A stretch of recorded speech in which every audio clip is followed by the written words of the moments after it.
গরম পড়তেই পানীয় জলে টান, জল না পেয়ে বাধ্য হয়ে খালের জলই পান করছেন গ্রামবাসীরা। অভিযোগ, পঞ্চায়েতকে একাধিকবার সমস্যার কথা জানিয়েও সুরাহা হয়নি। জি 24 ঘন্টার এক্সক্লুসিভ রিপোর্ট।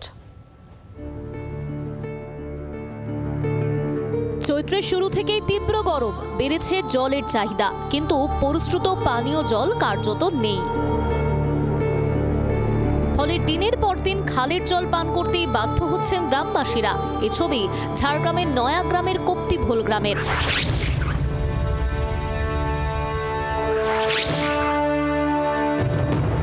আদিবাসী অধ্যুষিত এই গ্রামটি নয়াগ্রামের মলম পঞ্চায়েতের অধীনে। মাঘ চৈত্রের আগেই কুয়োর জল তলানিতে বাধ্য হয়ে গ্রামের পাশে রাঙ্গিয়াম খালের জল দিয়েই সারতে হচ্ছে কেরোস্থালির যাবতীয় কাজ।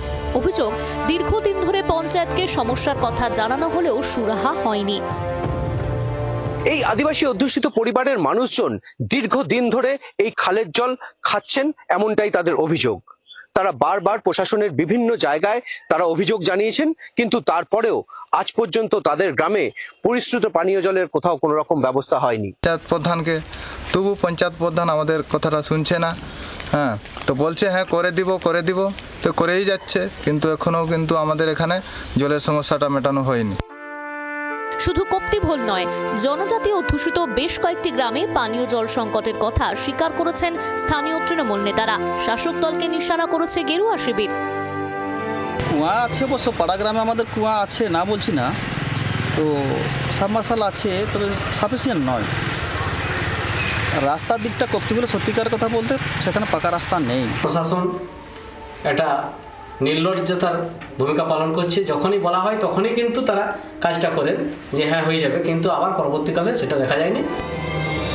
তবে পানীয় জল সংকটের কথা মানতে চাননি নয়াগ্রাম পঞ্চায়েত সমিতির সভাপতি।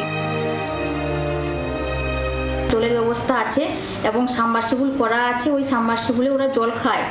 তো কেন এটা বলেছে তা আমরা খতিয়ে দেখবো। রাস্তার সমস্যা থাকে, আমরা হয়তো দিয়ে রেখেছি, একটু দ্রুত গতিতে হবে বা হয়নি এখনো, তার চেষ্টাও আমরা করবো যাতে দ্রুত হয়।